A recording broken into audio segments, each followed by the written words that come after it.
Bienvenidas todas las personas que están en línea siguiendo la página de INTAR y las entrevistas de la serie Estratos. Mi nombre es Gretel Domenech y hoy tenemos la gran oportunidad y el lujo de conversar con Pedro Corzo. Muchísimas gracias, Pedro, por acceder a esta conversación aquí con nosotras. Hola, gracias a ustedes. Realmente es un honor compartir este espacio y poder contar un poco de nuestro angustioso pasado como nación. Muchas gracias. Pedro Corzo, con quien vamos a estar conversando hoy, tiene una larga tradición como escritor, periodista, conferencista y en la lucha por los derechos humanos y la recuperación de la memoria histórica cubana. Nació en Santa Clara, Cuba, fue expulsado del Instituto de Segunda Enseñanza de Santa Clara en 1961 por actividades contrarias al régimen de Fidel Castro. En 1964 fue condenado a prisión, acusado de actividades políticas ilegales y estuvo varios años recluido en el Reclusorio Nacional de Isla de Pinos. Después de su excarcelación, permaneció en Cuba varios años hasta que viaja a Venezuela en agosto de 1981. Residió en Venezuela durante 12 años y colaboró allí en varios medios de información y con organizaciones como Cuba Independiente y Democrática y la Asociación de Expresos Políticos Cubanos de Valencia. En 1992 viajó con carácter definitivo a Estados Unidos y se radicó en la ciudad de Miami. Ha trabajado en Radio Martí y en la actualidad preside la Junta de Directores del Instituto de la Memoria Histórica Cubana contra el Totalitarismo. Es autor de más de una veintena de libros, entre ellos Cuba, cronología de la lucha contra el totalitarismo, Mártires del Escambray, Cuba, desplazados y pueblos cautivos, el espionaje cubano en Estados Unidos, entre otros. En mayo del 2017 recibió la Medalla de la Libertad que otorga el gobernador del estado de la Florida. Y de su trayectoria y de su vida vamos a estar justo hablando hoy en Estratos.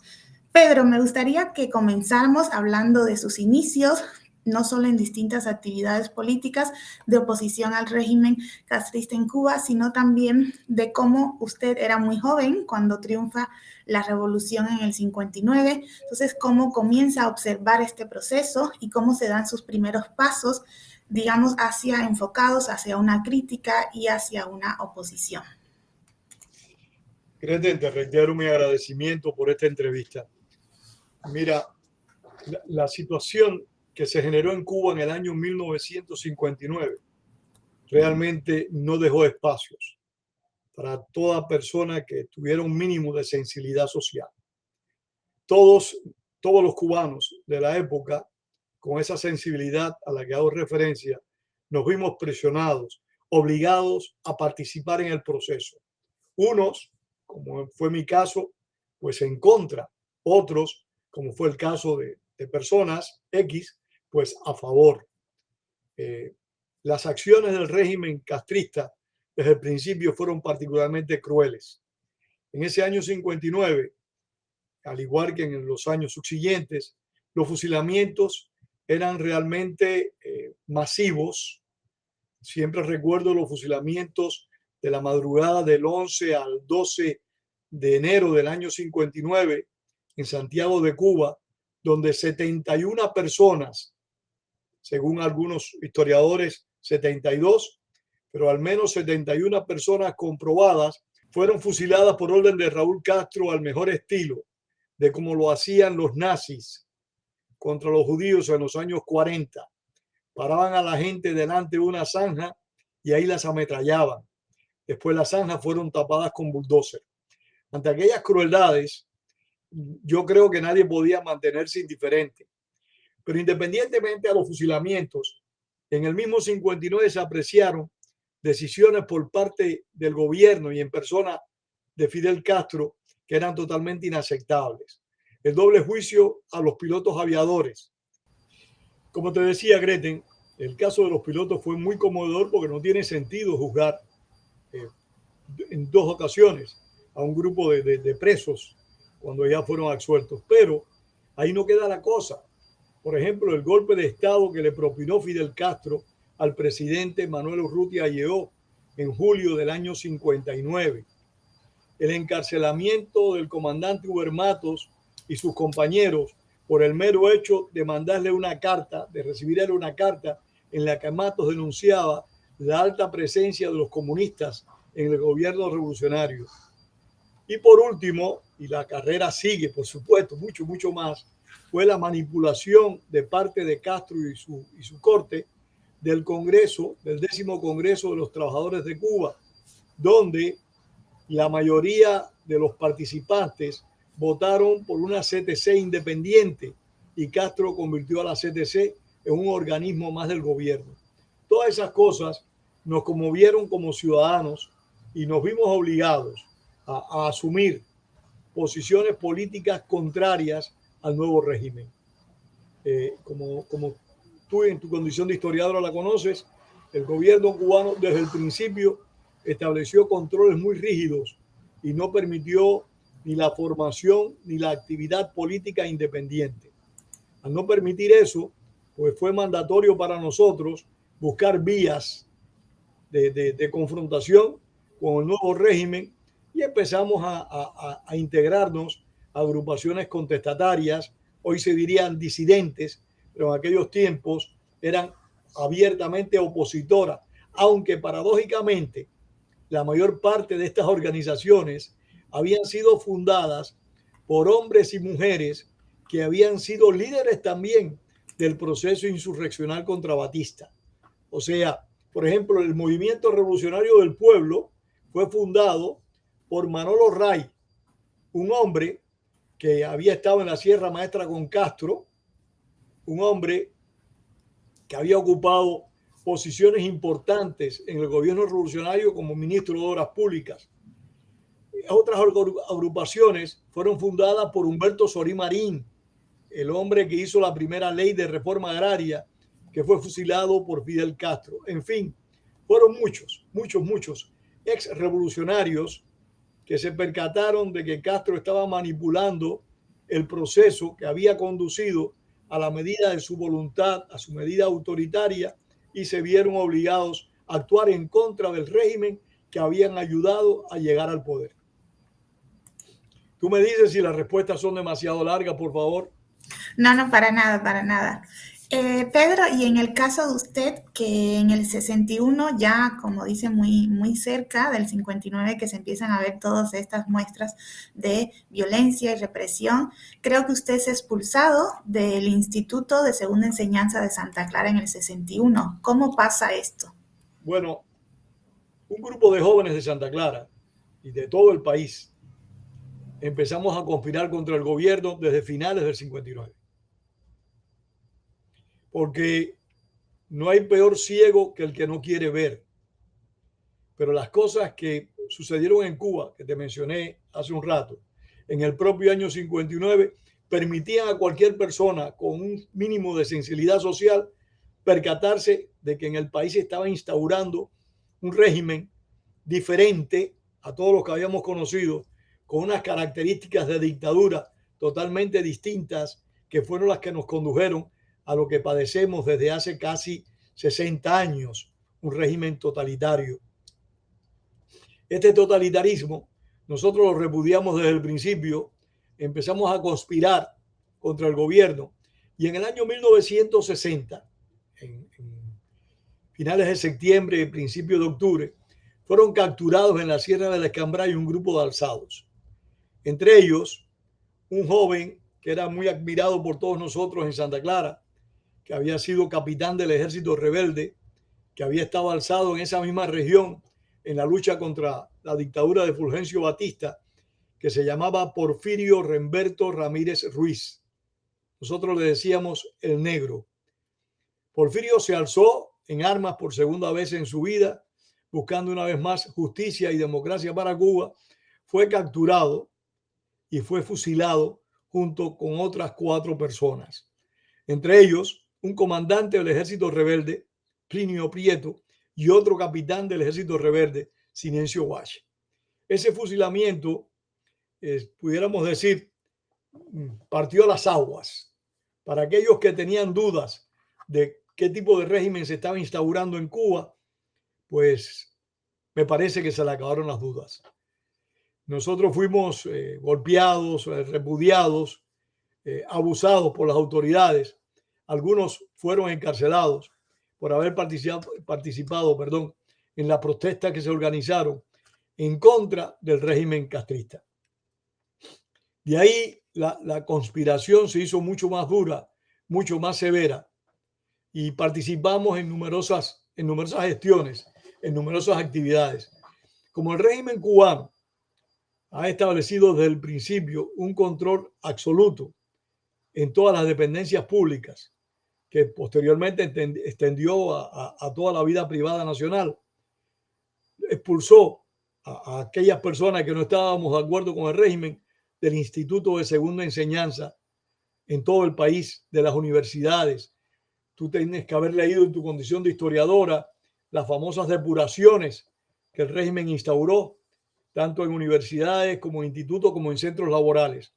Estas depuraciones, que fueron una especie de preludio de lo que aconteció cuando el Mariel, eran mítines de repudio públicos con el respaldo oficial, hay que decirlo así. Estas personas fueron expulsadas de sus centros de estudio, de centros laborales, y entre esos expulsados cayó el 6 de febrero del año 61, 6 de enero del año 61, donde junto a otros 13, 14 compañeros y compañeras fuimos separados en Instituto de Segunda Enseñanza por estar en contra de los poderes del Estado. Pero eso no ocurrió solo en Santa Clara, eso ocurrió en todo el país, por desgracia.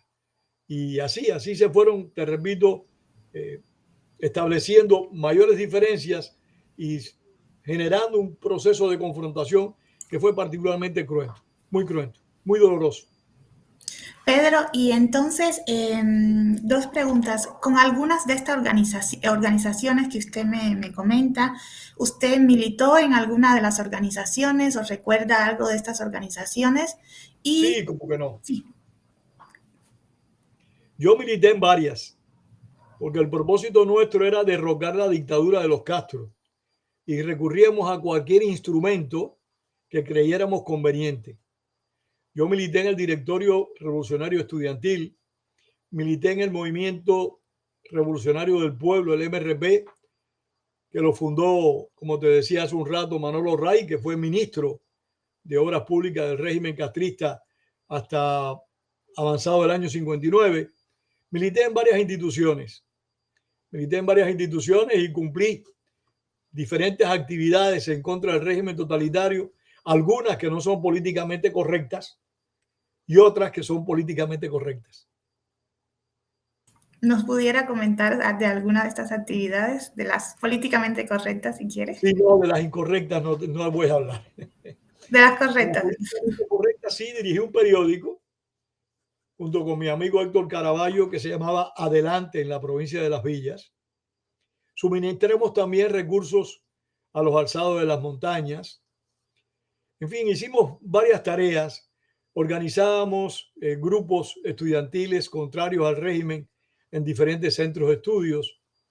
Cumplimos numerosas actividades, te repito, algunas de conocimiento público, otras no son de conocimiento público, Pero en términos generales, realizamos bastantes actividades contrarias al régimen que todavía no era totalitario, pero que ya estaba mostrando su verdadera cara.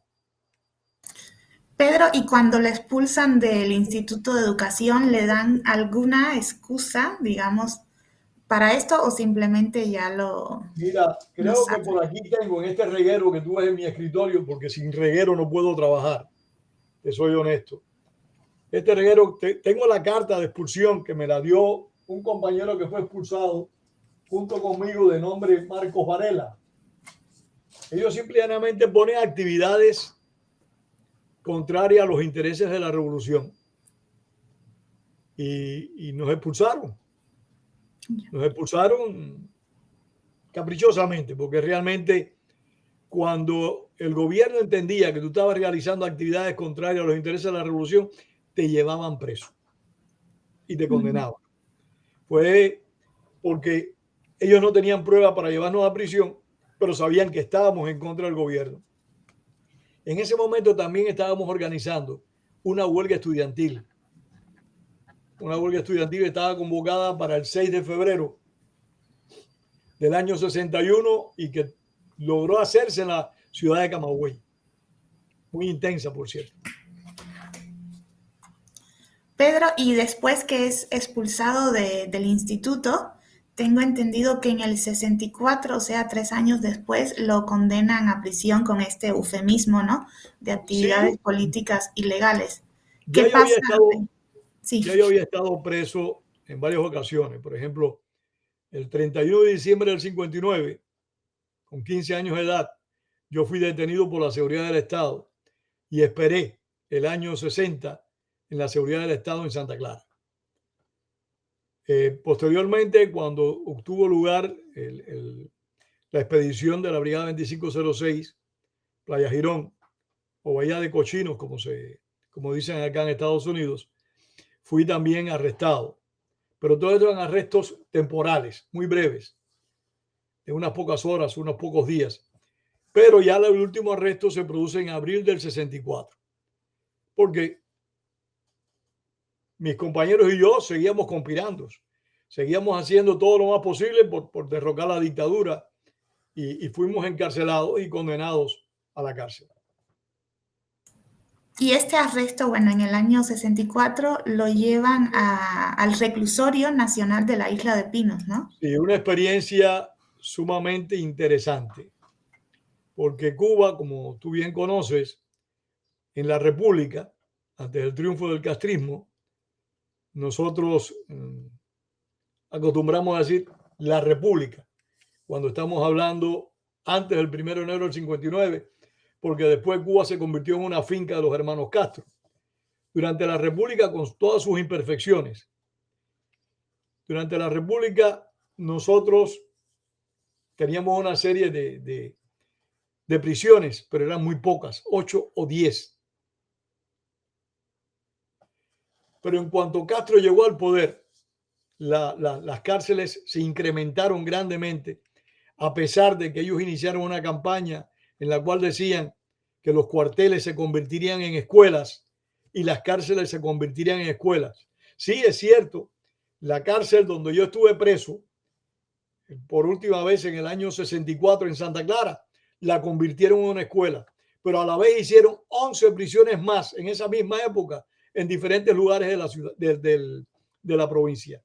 Y lo mismo ocurría con los cuarteles. Los cuarteles en escuela, pero hacían más cárceles y más cuarteles. Pero bien, esa parte tu generación la conoce a profundidad. No sé si conoces la anécdota de la construcción de Isla de Pinos, para hablarte con precisión de Isla de Pinos. No, no, para nada, cuente.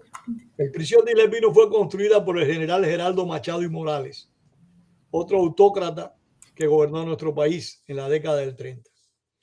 Cuando él convocó para construir esta prisión, varias gente se le acercaron y le dijeron: general, pero esto es muy grande.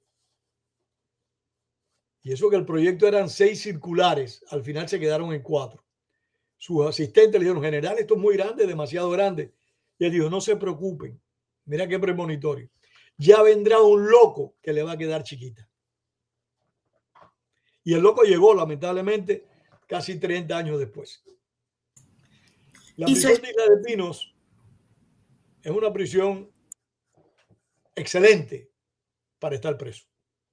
Esto es una paradoja, pero es la mejor manera de explicarme. O sea, fue construida con condiciones óptimas para cumplir una larga condena de cárcel. Pero esas condiciones óptimas desaparecieron cuando Castro llegó al poder, porque aquella prisión que parecía tan grande fue totalmente llena de personas, llena de presos, y no cabíamos. El sexto piso, que es un lugar como una especie de azotea, hubo que convertirlo en celdas. Las celdas, que eran una por persona, llegaron a albergar a veces hasta 3 y 4 personas. O sea, la población penal de Isla de Pinos fue sumamente grande. Se instauró también 2 planes de trabajo. Uno se llamó primero el Plan Morejón, que fue un plan experimental, y después el famoso Plan de Trabajo Forzado Camilo Cienfuegos, donde ellos mataron más de 15 personas por oponerse al plan de trabajo, y fue donde surgió la propuesta de plantados.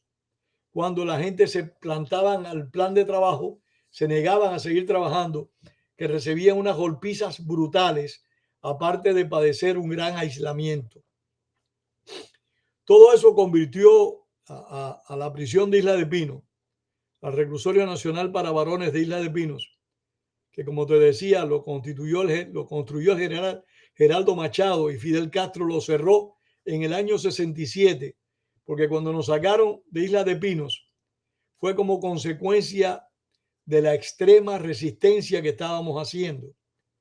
El gobierno se percató de que la prisión iba a ser perpetua y que iba a ser un problema perpetuo para ellos, y decidió sacarnos de Isla de Pinos, diseminarnos por toda la isla, por prisiones viejas y prisiones nuevas, diseminarnos por toda la isla y llevar para Isla de Pinos a presos comunes. Yo formé parte de la última cordillera que salió de Isla de Pinos del 23 al 24 de marzo del año 67. Y ya estaban llegando a la isla, estaban llegando presos comunes. Pero en menos de un año, el gobierno cerró Isla de Pinos por la cantidad de presos comunes que se suicidaron. Porque realmente, si tú no tienes convicciones muy fuertes, muy sólidas, no soportas la prisión, no la aguantas, y menos la lejanía de tu familia que se vivía en Isla de Pinos, que era extremadamente complicada, difícil. A lo que tienes que sumar la crueldad de los esbirros del gobierno, que eran muy, muy crueles, muy crueles. Entonces se cerró presidio, y nosotros, que consideramos que el presidio fue cerrado por la resistencia que estábamos haciendo al régimen, conmemoramos, esto es una paradoja, conmemoramos todos los años el cierre del presidio político de Isla de Pinos. Enajenación para algunos, quizás, no discuto, pero para nosotros fue una realidad histórica extremadamente fuerte, la queremos conservar, y los comunes le decían al presidio de Isla de Pinos el Embere Mayor. No sé qué significa la palabra Embere, pero le decían el Embere Mayor, sería la prisión mayor. Y para nosotros, para los prisioneros políticos cubanos, sin duda alguna, el presidio, el Reclusorio Nacional para Varones Isla de Pinos, fue un lugar que siempre vamos a recordar, porque allí establecimos una gran resistencia, porque en el pasado, al igual que en el presente, los presos políticos cubanos, tanto hombres como mujeres, no están simple y llanamente vegetando en una celda o en una galera, siguen luchando. Y esa es la gran admiración que yo he sentido siempre por los prisioneros políticos cubanos. Siguen luchando a pesar de estar encarcelados.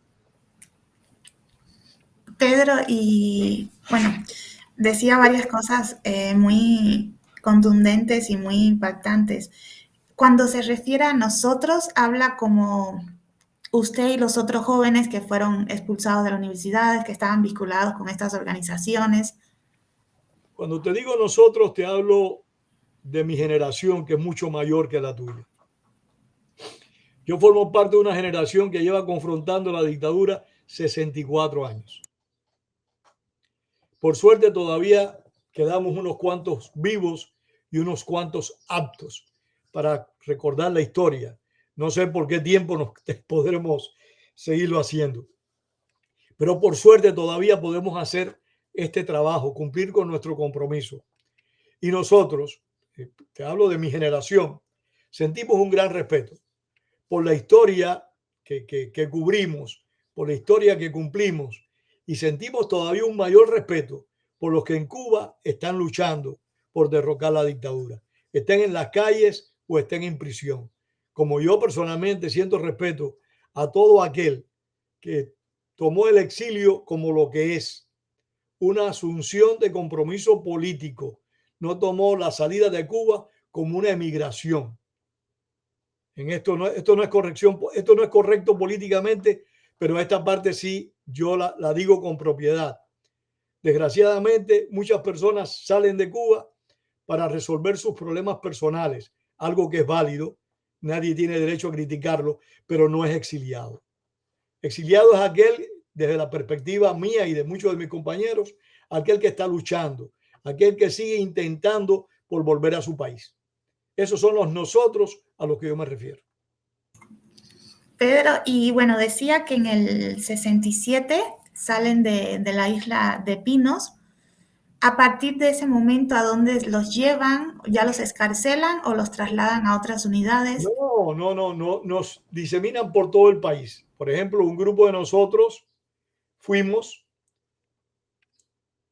para Boniato, otra prisión emblemática cubana. Otros fueron para Kilo 7 en Camagüey. Otros fueron para La Cabaña. Otros fueron para Huica en la provincia de Matanzas. Para Pinal del Río. Nos diseminaron por diferentes provincias. En mi caso, la cordillera mía, que es como se llama al grupo de presos que mueven de un lugar a otro, se le dice cordillera. Mi cordillera, que éramos como 300 personas, fuimos conducidos a la cárcel de Sagua la Grande, pero era muy pequeña. Entonces de la cárcel de Sagua la Grande nos llevaron a la cárcel de Remedio, en lo que terminaba la construcción de un campo de concentración que hizo la dictadura en Manacas, muy cerca de la cervecería, que se llamaba la Alambrada número 4. Estuvimos en Remedio unos meses, donde la acostumbrada hambre que pasábamos en la cárcel fue todavía mucho más severa, porque la situación alimentaria en la prisión de Remedio era terrible, terrible. Nos trasladaron para la prisión de Manacas, para la Alambrada número 4, un campo de concentración, y de ahí pues se producían cordilleras, intercambios constantes de prisioneros entre una cárcel y otra por decisión del propio gobierno. ¿Y hasta qué tiempo, hasta qué año está usted aquí en ahí sí, para que tú veas, a pesar de mi vocación de historiadora, yo estoy siempre confundido. Tengo que buscar en papeles. 70 o 71. Okay. Salí yo de la cárcel. Empecé a esos trabajos que tú sabes que le dan a uno cuando uno está marcado. Salí de la cárcel, empecé a trabajar en una fábrica de mosaicos, que por cierto es algo precioso, muy lindo. Y después empecé a trabajar en un taller de mecánica, de ayudante de mecánico. Y así fueron pasando los años hasta que se presentó la oportunidad de salir de Cuba, después que el dictador en el año 78 inició aquellos diálogos con ciertos sectores de la oposición radicada en el exterior, ciertos sectores del exilio, y empezamos a salir de Cuba. En mi caso salí hacia Venezuela, donde fuimos recibidos de verdad muy bien por los exiliados cubanos en Venezuela. Allí, si tú me permites, me veo obligado a hablar de varias personas por su gran generosidad. Allí estaba radicado un compañero de prisión desde hacía como 5 años, que se llamaba Joaquín Meso Pérez Yada. Joaquín Meso, que había sido un personaje en la lucha contra el régimen de Batista en la provincia de Camagüey, rápidamente se opuso al régimen de Castro y empezó a trabajar en contra de la dictadura de los Castro. Salió de la prisión, llegó a Venezuela y organizó allí lo que se llamó el Hogar Cubanos. Los cubanos llegábamos a Venezuela y no íbamos a dormir a las calles. Gracias a la generosidad de los cubanos, que ya estaban radicados allí, algunos hacía más de 20 años, gracias a la generosidad de los cubanos, se rentaron casas, albergues, donde íbamos recluidos por un número de meses hasta que conseguíamos trabajo o podíamos mudarnos para nuestras propias casas. Allí estábamos recluidos con nuestras familias y realmente fue algo maravilloso. Al frente de todo esto estaba Joaquín Meso Yada, pero también estaba Monseñor Eduardo Bosa Masvidal. No sé si has oído hablar de Monseñor, un santo varón. Yo que no soy religioso, que no tengo ningún tipo de compromiso religioso, te digo que Monseñor Eduardo Bosa Masvidal, que estuvo entre los sacerdotes que fueron expulsados de Cuba en el año 61, ¿estás al tanto de ese acontecimiento histórico cubano? Sí. Él estuvo entre esos sacerdotes que fue expulsado de Cuba en el año 61, junto con Monseñor San Román, que fue arzobispo aquí de la ciudad de Miami. Este señor tenía una gran sensibilidad, un gran hombre, de mucho sentido de la solidaridad. Él nos apoyó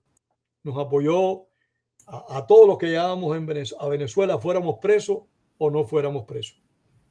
Yo me radiqué en la ciudad de Valencia, una ciudad industrial, donde había un grupo de cubanos que realmente honraban el gentilicio, gente muy capaces, muy buenas, muy solidarias y muy trabajadoras. Casi todos estaban muy bien económicamente y habían constituido un club que se llamaba el Círculo Cubano Venezolano, un club de ricos, una cosa preciosa, pero a la cual íbamos los más pobres, entre los cuales estaba yo, con mi familia. Siempre fuimos muy bien recibidos y muy bien atendidos en ese círculo cubano venezolano. Allí, un día se nos ocurrió, en mi caso particular, hacerle un monumento a José Martí. Y organicé un comité pro monumento a José Martí. Ese monumento lo hicimos, todavía existe gracias al apoyo de otro cubano ejemplar que se llamó Jesús Jaramillo. Ese monumento es una pieza de granito con una mascarilla del apóstol, con una bandeja grande para poner flores.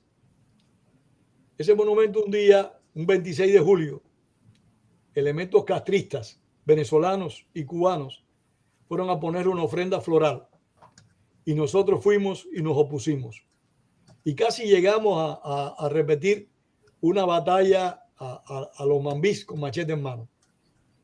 Por suerte intervino la DICIT, la policía política.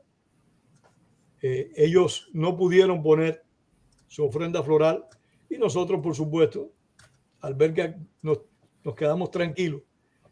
Entre ellos fue arrestado un compañero nuestro, compañero de prisión, porque no entendió que la situación había cambiado y él siguió protestando. Y tú sabes cómo son las autoridades. Cuando te dicen se acabó, se acabó. Después de eso, no sé si quiere que te hable de Venezuela.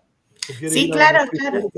Justo antes de Pedro le iba a preguntar, la salida de Cuba, ¿bajo qué términos se da?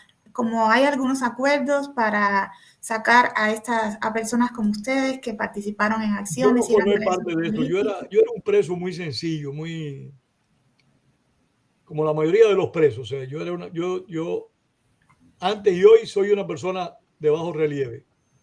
Y en ese momento, pues, yo no formé parte de ningún acuerdo de salida del país. Simplemente el gobierno cubano y el gobierno venezolano concertaron sacar a los presos políticos y los familiares hacia Venezuela.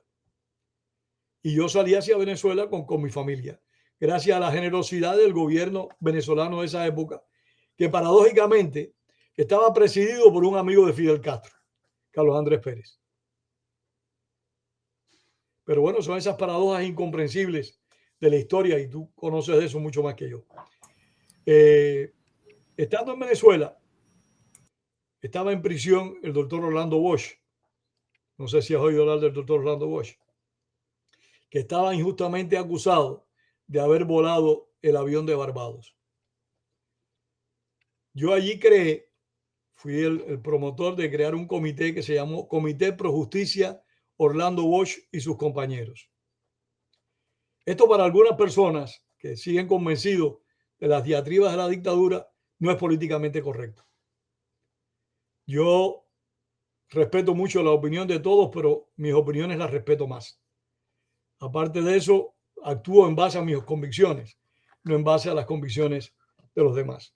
Entonces creamos el Comité Pro Justicia Orlando Bosch y estuvimos luchando todo el tiempo para que Orlando Bosch y sus compañeros fueran excarcelados, cosa que logramos por decisión de las autoridades venezolanas, que fueron declarados libres de culpa de cualquier acción de esas características ocurrida en territorio venezolano. Ahí también participé, escribí en varios periódicos, en el diario El Mundo, en alguna que otra vez en el diario El Carabobeño, que era un periódico regional de la ciudad de Valencia, del estado Carabobo, y en el periódico La Religión, que era un periódico de circulación también nacional como El Mundo. Escribí en varios periódicos, en varias revistas, y venía con mucha frecuencia a Estados Unidos. Hasta que fundamos la Unión de Expresos Políticos Cubanos en Venezuela, que yo no me integré de inmediato, me integré un tiempo después porque nosotros habíamos fundado previamente la Asociación de Expresos Políticos Cubanos de Valencia. En Valencia radicaba la mayor cantidad de cubanos que vivían en Venezuela. La habíamos creado, pero la disolvimos para incorporarnos posteriormente a la Unión de Expresos Políticos Cubanos de Venezuela, que presidía el doctor Joaquín Meso Ayala. Ese es básicamente también ahí me incorporé a la Solidaridad de Trabajadores Cubanos, que dirigía un cubano que es poco conocido, que ocupó las posiciones más importantes que ha ocupado un cubano en el movimiento sindical latinoamericano, Eduardo García Moure, que falleció hace unos pocos años atrás. Esta Solidaridad de Trabajadores Cubanos es un aparato sindical que dirigía un compañero de presidio, Pedro Pérez Castro, que cumplió un trabajo muy fuerte, muy positivo hacia la oposición que elaboraba dentro de Cuba en los años 80 y 90. Pedro, y se me hace muy no conocida estos acuerdos, volviendo a la salida, porque se me hace muy interesante que justo, bueno, en el año 81, después en el año 80 que se dio el Mariel, que el gobierno cubano tuviera estos acuerdos con el gobierno de Venezuela para sacar a presos políticos. No, nunca había escuchado de esto. Sí, ¿Sabes qué más se movió ahí o por qué pasó esto? Mira, después que Fidel Castro habló de que los expresos políticos podían salir de Cuba, no sé si tú lo recuerdas, creo que tú no habías nacido cuando eso fue en el 78. Después que Fidel Castro habló de eso, hizo un acuerdo con el gobierno venezolano para que los cubanos que habíamos estado en prisión pudiéramos salir de la isla. La persona que empieza a organizar esto en Venezuela, como te decía, fue Monseñor Eduardo Bosa Más Vidal, con este señor Joaquín Meso Ayala, a quien nosotros le decíamos Viquín. Ellos crearon, vamos a decir, una especie de ONG y empezaron a establecer con las autoridades venezolanas las gestiones para lograr visas para nosotros. Nosotros salíamos con visas de residentes para Venezuela. Visa de residentes que teníamos que renovar cada cierto periodo de tiempo, como tú bien sabes, tenemos que hacer todos los residentes. por ahí salieron aproximadamente unas 20.000 personas, para que sepas qué importante fue. Este fue un acuerdo que duró varios años. Que yo recuerde, las primeras personas salieron a finales del 79 y fueron llevadas para Venezuela en aviones militares venezolanos. Hay muchas cosas que desgraciadamente el gobierno cubano, por el profundo control que tienen los medios informativos y el control que ejerce sobre la propia población, hace que los ciudadanos de la isla desconozcan estas cosas. No conocen los acuerdos porque es que el gobierno no se siente obligado en informar a la población. Ellos no tienen esa obligación. Al igual que imagino que estarás al tanto de la gran cantidad de presos que Fidel le regalaba a los senadores americanos o a un político que fuera a Cuba, por ejemplo, su amigo Felipe González. Felipe González era muy amigo de Fidel Castro. Felipe González en más de una ocasión se llevó un número de presos para España. Entre ellos, allá fallecido Luis Gutiérrez Menoyo, que fue comandante del Ejército Rebelde. Y así él le regalaba, como todo monarca absoluto, y violando las propias leyes que él había impuesto en el país, él exoneraba de culpas, exoneraba de delitos a las personas que un senador americano le pidiera, salvo que fuera alguien a quien él le tuviera ojerizas. Es más, Reynold González, que fue un dirigente bancario revolucionario, que combatió el castrismo después de haber combatido a Batista, Fidel Castro se lo regaló a Gabriel García Márquez. O sea, la autoridad suprema que Fidel Castro ejercía sobre vida y hacienda era similar a la de cualquier rey feudal, con la vida y la libertad de sus súbditos. Pedro, y estas, bueno, que he escuchado, como usted bien dice, la historia de Cuba está por narrarse en gran parte y no hay fuentes, no hay archivos, es muy difícil, ¿no? Y por esto mismo hay un ocultamiento, ¿no? de la información. En estos casos, además del caso de Felipe González en España, un poco cómo usted fue conociendo, ¿no? de estos procesos de salidas de presos políticos en grandes cantidades, justo ahora que eso es un tema tan candente con los presos políticos del 11 de julio. ¿Qué más nos pudiera contar sobre estos procesos donde Fidel pues sacaba estas grandes cantidades de presos políticos? Voy a contar una anécdota directa. Claro, claro. Yo me encontraba en la cárcel de Manacas. Fidel Castro, un día se le ocurrió visitar esa área. Y la mamá de un preso, de dos hermanos presos, estaba en esa zona y se la acercó. La señora le lloró a Castro, le imploró por sus hijos. Castro se viró y le dijo a uno de sus esbirros: coge el nombre de esos muchachos y suéltalos, por favor. Y fueron soltados. Pero es que con esa misma disposición también mandaba a fusilar o mandaba a encarcelarte de por vida. Son las paradojas de los dictadores. En un momento de debilidad te perdonan, pero esos momentos de debilidad ocurren muy pocas veces. La mayor parte de las veces sus momentos son de crueldad. Y así le dijo a la madre de Humberto: tú me perdonas si yo me extiendo en anécdotas, pero es que los viejos tenemos demasiadas anécdotas. No, al contrario, si son esas anécdotas las que queremos oír. Perfecto. Mira, el caso de Humberto Sorí Marín, comandante del Ejército Rebelde, ministro de Agricultura, próximo a Fidel Castro. Humberto Sorí Marín se le vira al gobierno, sale para Estados Unidos y regresa clandestinamente a Cuba para organizar una conspiración previo al desembarco de Playa Girón. es capturado, es apresado. En su apresamiento es herido de un disparo en una pierna. La madre de Humberto Solí Marín conocía a Fidel Castro y toda esa gente se conocía. Y fue a ver a Fidel Castro. Y Fidel Castro le dijo, no te preocupes que a tu hijo no lo vamos a fusilar. Va a estar preso mucho tiempo, pero no lo vamos a fusilar. Ya estaba fusilado. Pero esta anécdota se repite también con el asesino en serie Ernesto Che Guevara.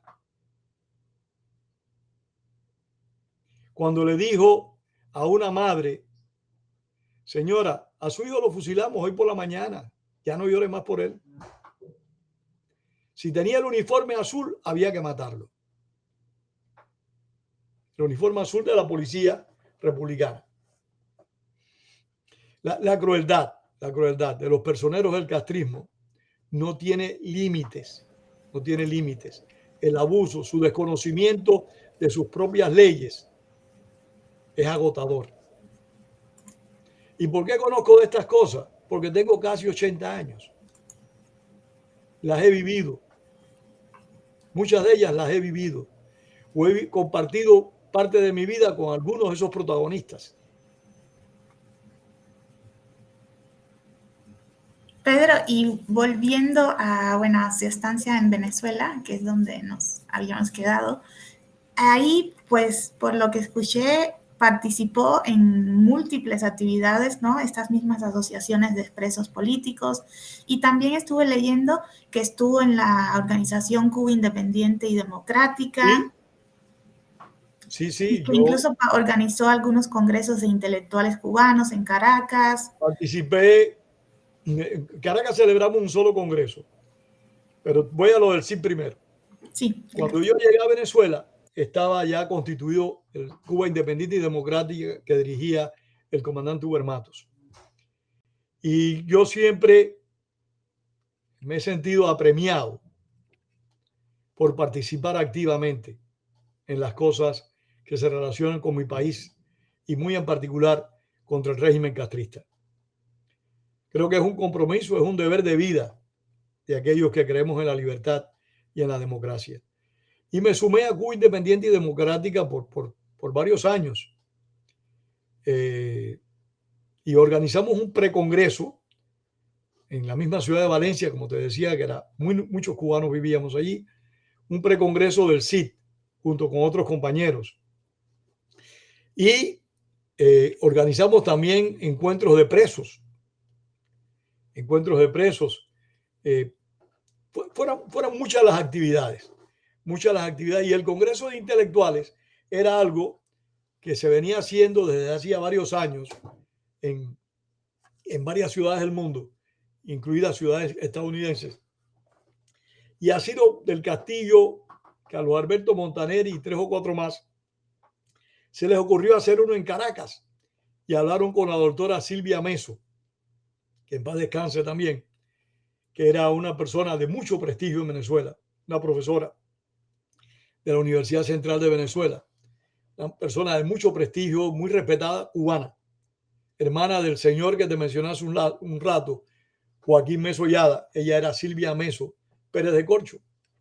Y esta señora fue contactada por Ciro del Castillo y otros más para organizar el Congreso de Intelectuales en Caracas, y ella me pidió a mí, al igual que a otros activistas pro democracia en Cuba, que me sumara al comité de organización en Caracas y formé parte de eso, pero limitado a lo que era Venezuela nada más. Fue en el que participé.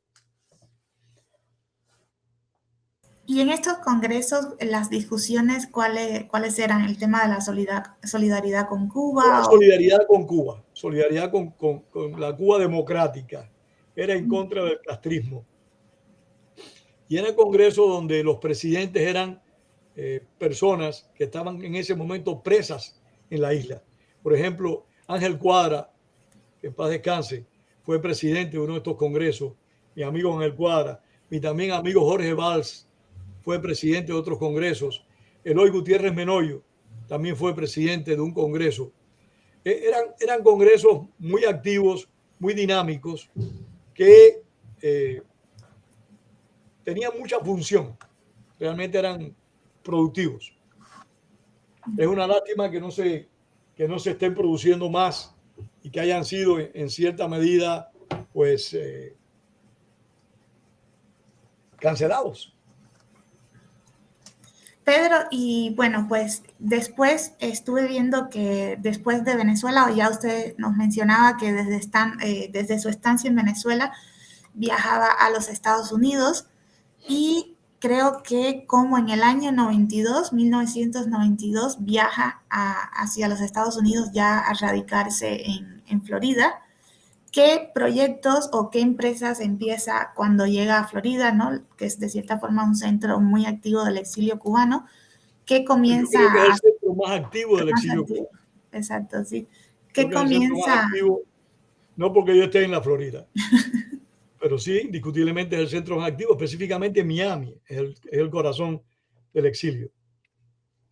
Mira, cuando yo salí de Venezuela, la situación en Venezuela, yo salí de Venezuela 2 días después del intento de golpe de Estado de Hugo Chávez, sin relación alguna. O sea, era una decisión que yo tenía tomada ya desde hacía mucho tiempo, de venir para Estados Unidos.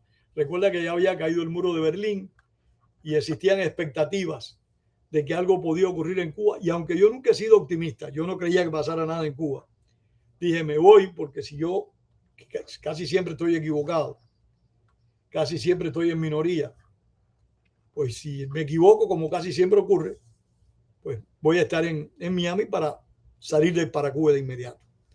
Y vine con esa intención, pero como te decía, la situación no se produjo como se esperaba, de que hubiera espacios políticos en Cuba para poder trabajar a favor de la libertad y la democracia o fortalecerla en caso de que hubiera llegado.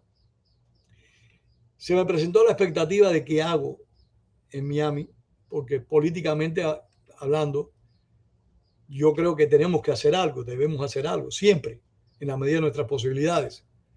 Y había una organización aquí de expresos que se llamaba el Club, que dirigía un hombre de los más honorables que yo he conocido. Se llamaba Rolando Borges, expreso político. Y Rolando Borges, pues, le dio a aquel club un activismo muy grande, muy fuerte. Y yo me involucré con el club realizando conferencias, cuando eso también estaba funcionando la Federación Mundial de Prisioneros Políticos Cubanos, que la había fundado, la presidía, no la había fundado en ese momento, Israel Abreu Villarreal, un cubano que también de lujo, un gran luchador. Estos hombres, que eran gente muy dedicada, muy trabajadora a favor de la democracia en Cuba, pues me dieron la oportunidad de colaborar con ellos. Participé en varios encuentros de expresos, en varias conferencias. Creé un periódico aquí en Miami que se llamó El Observador Iberoamericano, junto con 2 compañeros de presidio, Saturnino Polón y Arnoldo Barona. El periódico duró como 5 años, pero como yo no soy hombre de negocio, el periódico quebró. El periódico quebró, perdimos el periódico.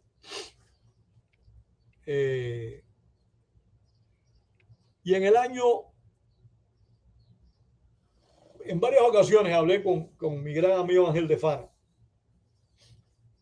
para darle forma.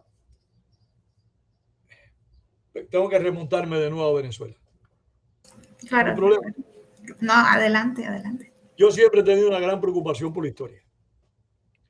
No sé si conoces que Luis Posada Carrile, que falleció hace poco tiempo, que también estaba preso junto con Orlando Bosch por la causa del avión cubano. Luis Posada Carrile fue comisario general de la DICIT, de la Policía Política Venezolana, antes de caer preso. Entonces Luis tenía muchas historias de cómo Castro, y las había vivido, había enviado a Cuba a los grupos subversivos, entre ellos al general Arnaldo Ochoa, al general Tomasevich. Había enviado una gran cantidad de subversivos cubanos a derrocar la democracia venezolana. Y Luis Posada Carriles, como miembro de la DICIT, había trabajado en contra de esa gente. Y él me hacía las historias. Y yo le dije un día a Luis, esto tenemos que recogerlo. Estas historias hay que recogerlas. Y desde ese momento me percaté yo de la gran cantidad de cubanos que habían participado en el extranjero, en diferentes instancias, algunas policiales, en contra de la subversión castrista. Yo he escrito mucho sobre la subversión castrista en América Latina. Es más, tengo un libro al respecto. Le dije eso a Luis y cuando llegué a Estados Unidos llegué con ese sentimiento. Yo creo que ese fue el embrión de la memoria histórica. Llegué con ese sentimiento de recoger la historia del proceso de lucha contra el castrismo, no solo en la dimensión dentro de Cuba, sino también en el extranjero.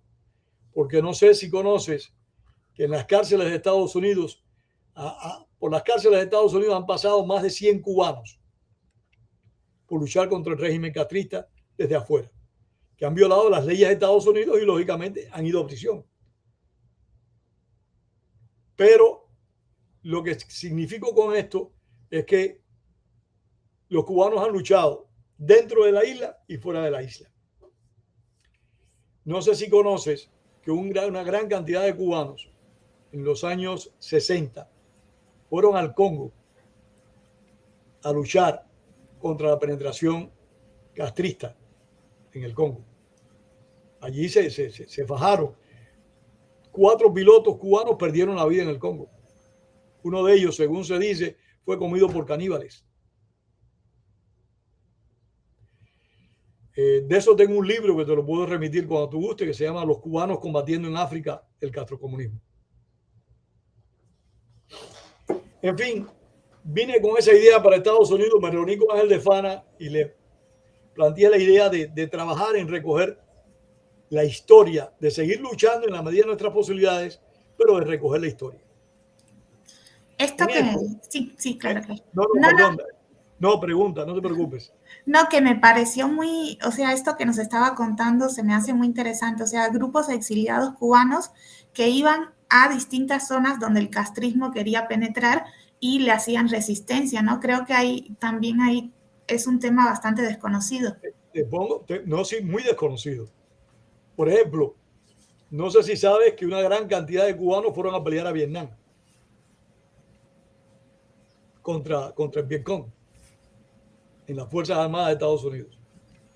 Una gran cantidad de cubanos formaron parte de cuerpos especiales de Estados Unidos y participaron en la lucha contra la subversión. Por ejemplo, Félix Rodríguez, que participó en la captura de Ernesto Che Guevara.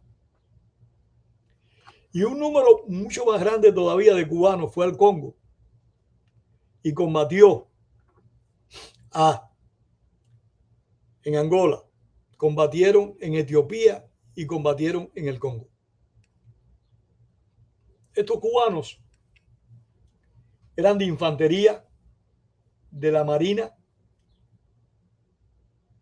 y de la Fuerza Aérea. Es más, nosotros tenemos un documental iniciado que por falta de recursos no lo hemos terminado, que es sobre esos cubanos, pilotos, Marina y Ejército de Tierra, que fueron al Congo a pelear contra el comunismo. Tenemos el libro hecho ya. Cuando tú gustes, te lo puedo enviar o lo puedes buscar en Amazon, que se llama Cubanos luchando contra el castrocomunismo en África. A ver si lo encuentro. ¿Me permites un segundo?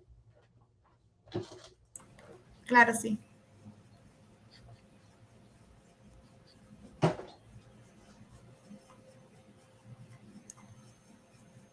¿Lo ves? Puedes subirlo. Ahí se ve muy bien. Muy bien, sí.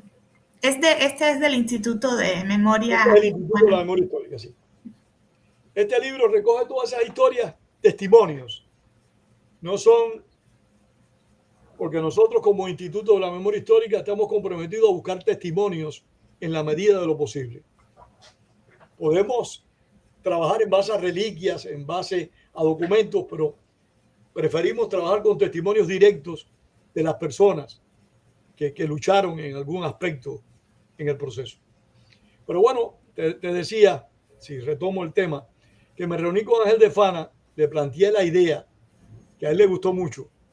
Y en esos días estábamos cerca, fue en el año 97, estábamos cerca que se cumplieran 30 años de nuestra salida del presidio de Isla de Pinos. Entonces, hablé con varios compañeros, Luis González Infante, Enrique Ruano, José Antonio Albertini, Amado Rodríguez, con varios compañeros, y organizamos un comité para conmemorar el 30 aniversario del cierre de Isla de Pinos. Ya el día 2 vamos al 56, mira si han pasado años. Y creamos esa institución y establecimos esa tradición. Pero eso se produce junto a un viaje que hago a Israel, que me invitan a dar un viaje a Israel.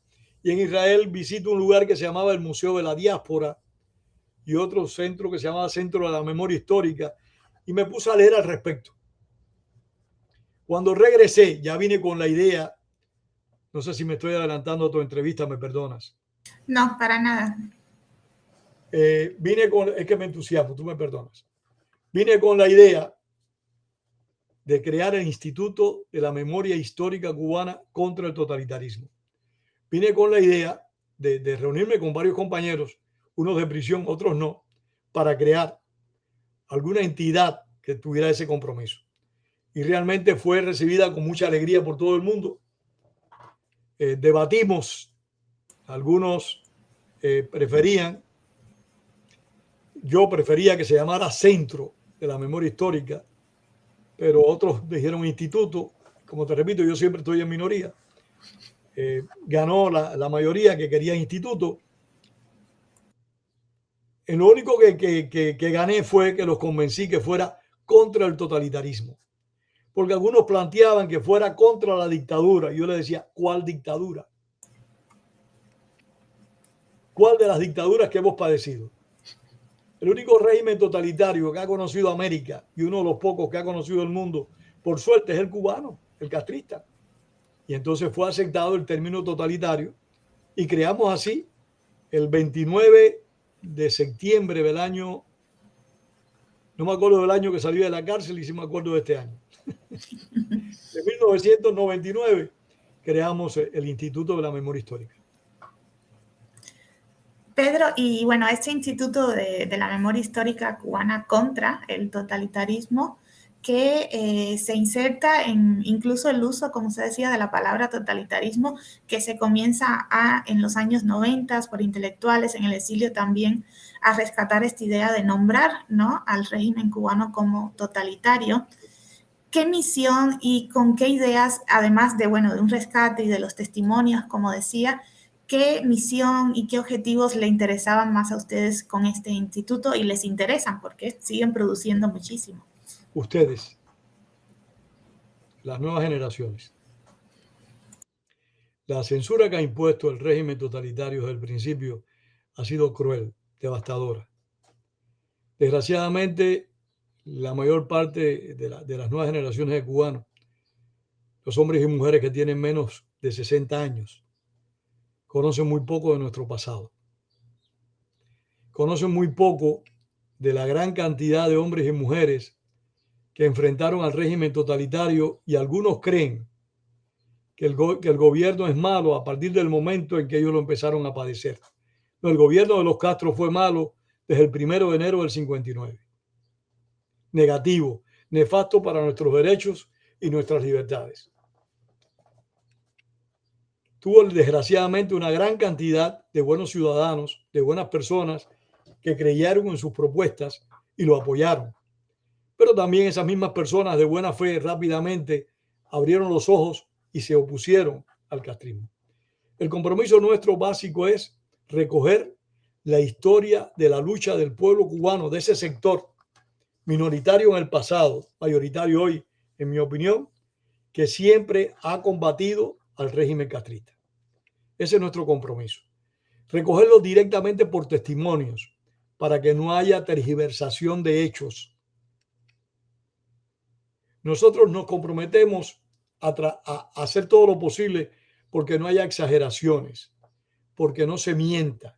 Siempre decimos que la besanía de la dictadura ha sido tan vasta y profunda que no hay necesidad de mentir. Con decir la verdad es suficiente para que cualquiera se sonroje. Y estamos trabajando en eso firmemente. Nuestros libros están dedicados a recoger esa historia. Nuestros documentales, que son 16, están dedicados a recoger esa historia. Nuestros calendarios, porque hemos hecho calendarios históricos. Te muestro uno con tu permiso.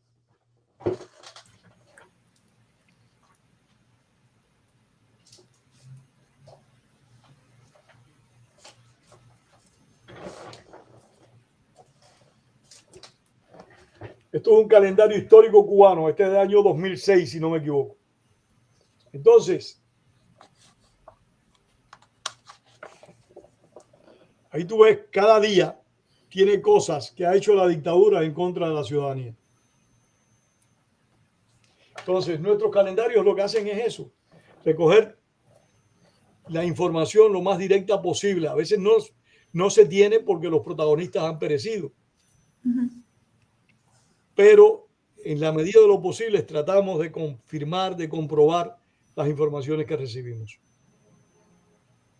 Pedro, y bueno, incluso tienen, que las recomiendo muchísimo, la serie de entrevistas del Instituto Cuba Encuentros con la Memoria, que pues ahí, como usted bien dice, entrevistan a testigos, expresos políticos, ¿no?, de esta lucha, y de todas estas entrevistas que usted realiza también, que rescata como donde se necesita seguir profundizando, ¿no? En qué cuestiones, qué nos falta todavía, bueno, de todo lo que nos falta por conocer, Es seguir mucho lo que nos falta. preguntando.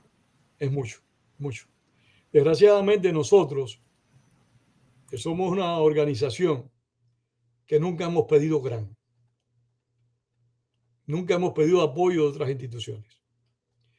Nosotros hemos logrado hacer lo que hemos hecho gracias a cubanos muy solidarios. Tres de ellos ya han fallecido. Si me permite, digo sus nombres. Raúl Abreu, que fue un cubano ejemplar, cubano-venezolano. Rogelio Cisneros, nuestro presidente de honor. Y José Francisco Paco Talavera, que también falleció. Gracias al apoyo económico de estos cubanos y de otros muchos cubanos, y de José Puyal, de Pepe Puyal también, que nos ha ayudado mucho. Gracias al apoyo de estos 4 cubanos y el respaldo de otros más, por supuesto, nosotros hemos logrado producir estos libros y estos documentales. Pero tú bien sabes lo complicado. Yo soy muy torpe para estas cuestiones de tecnología. Si no, yo mismo hacía las entrevistas, o sea, yo las grabaría yo técnicamente.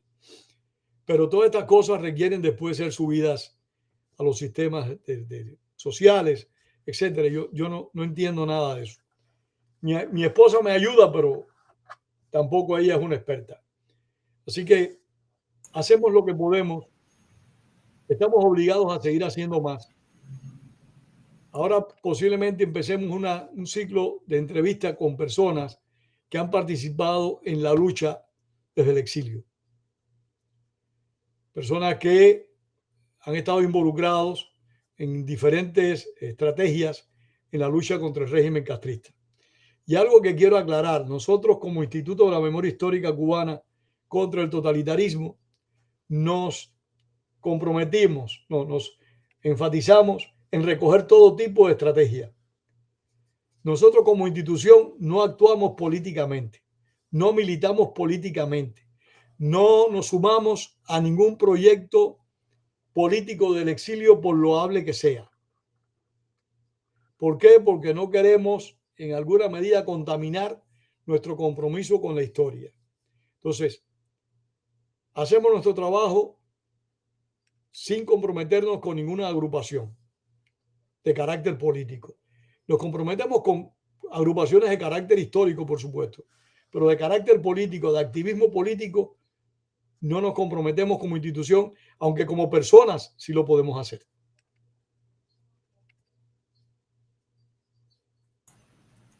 Pedro, y bueno, creo que conectado también con toda la labor de recuperación de memoria histórica que hacen en el instituto, está también su trabajo periodístico, que no hemos hablado tanto de él, que desde que llegó a Florida, en Radio Martí, en el Nuevo Herald, incluso, bueno, en distintos medios de prensa independientes, cubanos también, usted ha participado y ha escrito.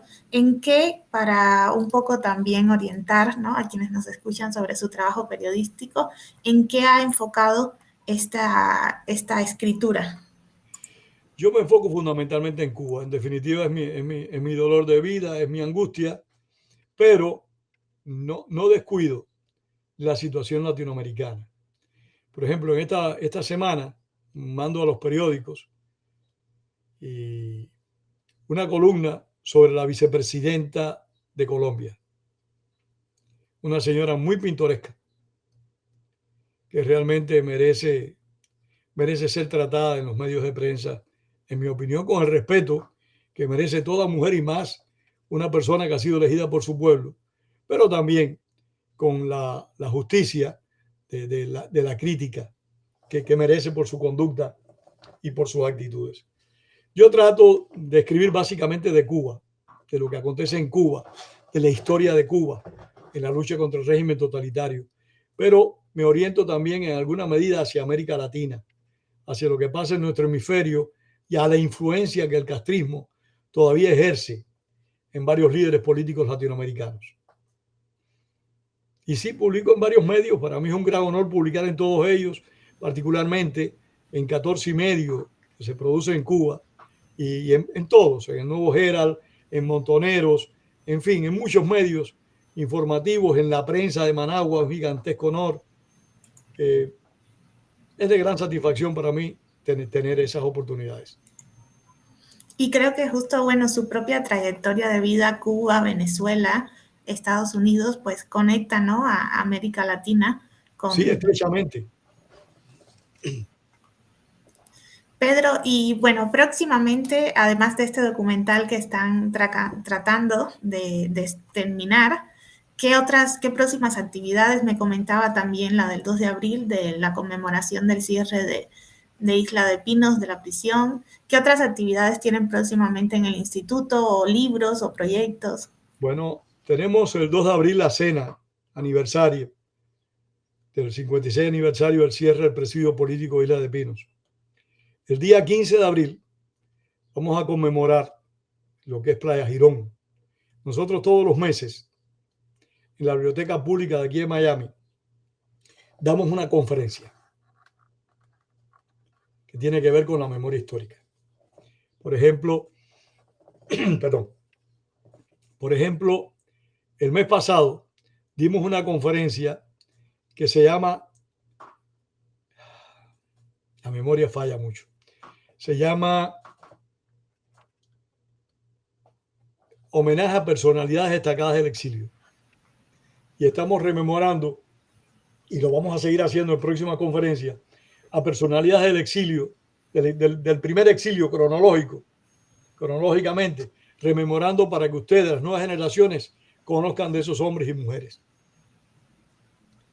Estamos organizando para el mes de mayo, el próximo mes de mayo, una conferencia sobre el Mariel. Yo estoy trabajando en este momento en 2 libros. Uno que es sobre las guerrillas cubanas, una visión de toda la ínsula con las guerrillas que operaron en todo el país de un extremo al otro. Y estoy preparando un libro en el que yo expongo mi tesis de que Castro no era comunista.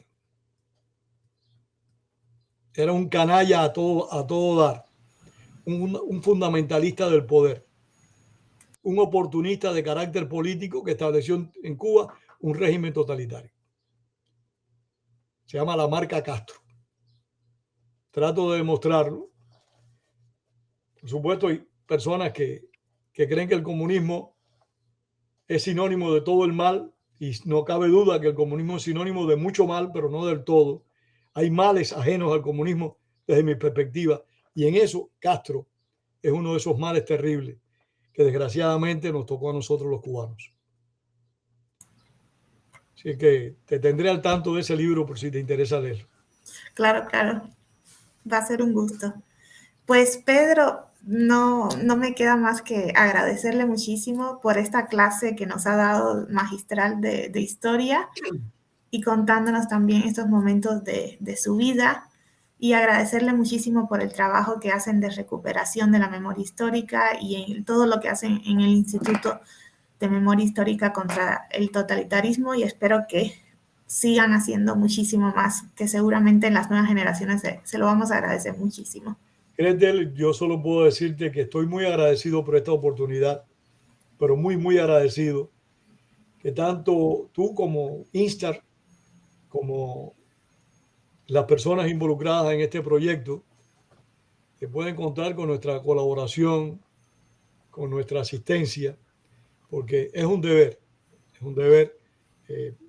vincularnos en la medida de lo posible, prestarnos el mayor apoyo que se pueda dar, que se pueda ofrecer. Pues muchísimas gracias, Pedro, y estamos al tanto de las novedades del Instituto de Memoria Histórica. Yo te escribiré por correo electrónico los detalles. Muy bien, y lo vamos compartiendo desde Instar también. Ok, gracias.